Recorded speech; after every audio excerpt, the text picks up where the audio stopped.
স্বাধীনতা যুদ্ধে শহীদ বুদ্ধিজীবীদের শ্রদ্ধা জানাতে মিরপুর শহীদ বুদ্ধিজীবী স্মৃতিসৌধে ঢল নামে সর্বস্তরের মানুষের।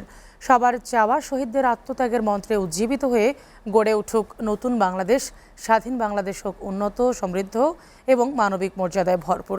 শ্রদ্ধা নিবেদন শেষে বিএনপি মহাসচিব মির্জা ফখরুল ইসলাম আলমগীর বলেন, গণহত্যা করে আওয়ামী লীগ জনবিচ্ছিন্ন হয়ে গেছে। আব্দুল আহাদের প্রতিবেদন, ক্যামেরা ছিলেন মোহাম্মদ হারুন। ৯ মাসের রক্তক্ষয়ী যুদ্ধের একেবারে শেষ দিকে গোটা জাতি যখন মুক্তির প্রহর গুনছিল, ঠিক তখনই বাঙালি জাতিকে মেধাশূন্য করার ঘৃণ চক্রান্তে মেতে ওঠে পাকিস্তানি হানাদার বাহিনী। আত্মসমর্পণের ঠিক একদিন আগে 14 ডিসেম্বর বেছে বেছে হত্যা করা হয় জাতির শ্রেষ্ঠ সন্তানদের। আত্মদানকারী সেসব মহান মানুষের স্মৃতির প্রতি শ্রদ্ধা জানাতে প্রতিবারের মতো এবারও হাজার হাজার মানুষের ঢল নামে রাজধানীর মিরপুরের শহীদ বুদ্ধিজীবী কবরস্থানে। সবার চাওয়া শহীদদের প্রতি সম্মান জানিয়ে আগামীর বাংলাদেশ হোক বৈষম্যমুক্ত। দেশের প্রশ্নে সবাই কথা বলুক এক সুরে। জন্মের পর জন্ম 100 বছরও 500 বছরেও আর আমরা ওই বুদ্ধিজীবী তৈরি করতে পারবো না।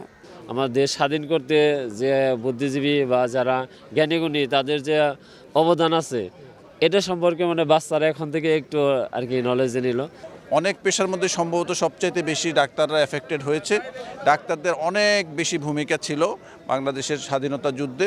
বিভিন্ন দলের নেতারা বলছেন, বুদ্ধিজীবীদের স্বপ্ন বাস্তবায়নে নিঃস্বার্থভাবে কাজ করে যেতে হবে রাজনীতিবিদদের। আজকের দিনে আমাদের অঙ্গীকার এবং এক হওয়া এবং লড়াই করার জন্য যে আমরা আহ্বান জানাচ্ছি, সেটা হলো যে বুদ্ধিজীবীরা যে পথ আমাদের দেখিয়ে গিয়েছিল, মুক্তিযুদ্ধ এবং স্বাধীনতার যে স্বপ্ন আমাদেরকে দেখিয়েছিল, সেই স্বপ্ন বাস্তবায়ন এখনো পর্যন্ত হয় নাই। যতদিন না পর্যন্ত আমাদের সেই স্বপ্ন বাস্তবায়ন হবে, আমাদের লড়াই চলবে। এদেশে গুম, খুন, অন্যায়, অত্যাচার, অবিচার আইনাগর করেছিল। 5ই আগস্টের পর এদেশের মানুষ মুক্ত হয়েছে এবং এদেশের মানুষ স্বাধীনতার স্বাদ গ্রহণ করছে। বিএনপির মুখপাত্র রুহুল কবির রিজভীর দাবি, পৃথিবীর সব সংস্কার রাজনীতিবিদদের হাত ধরেই হয়েছে।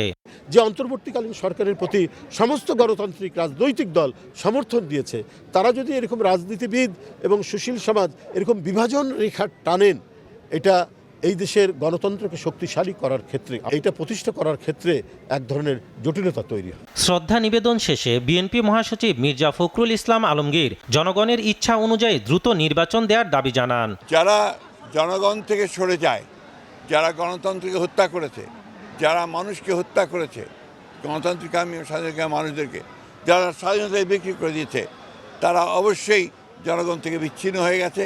রাজনৈতিক দল ছাড়া সরকারের উপদেষ্টা এবং বিশিষ্টজনরা শ্রদ্ধা জানান শহীদদের অমর স্মৃতির প্রতি। স্বাধীনতার এত বছর পর বুদ্ধিজীবী হত্যার যে ক্ষত, তা বয়ে বেড়াচ্ছে দেশ। তাই অশ্রুসিক্ত চোখে প্রতি বছর এভাবেই দেশের সূর্য সন্তানদের স্মরণ করছে সর্বস্তরের জনগণ।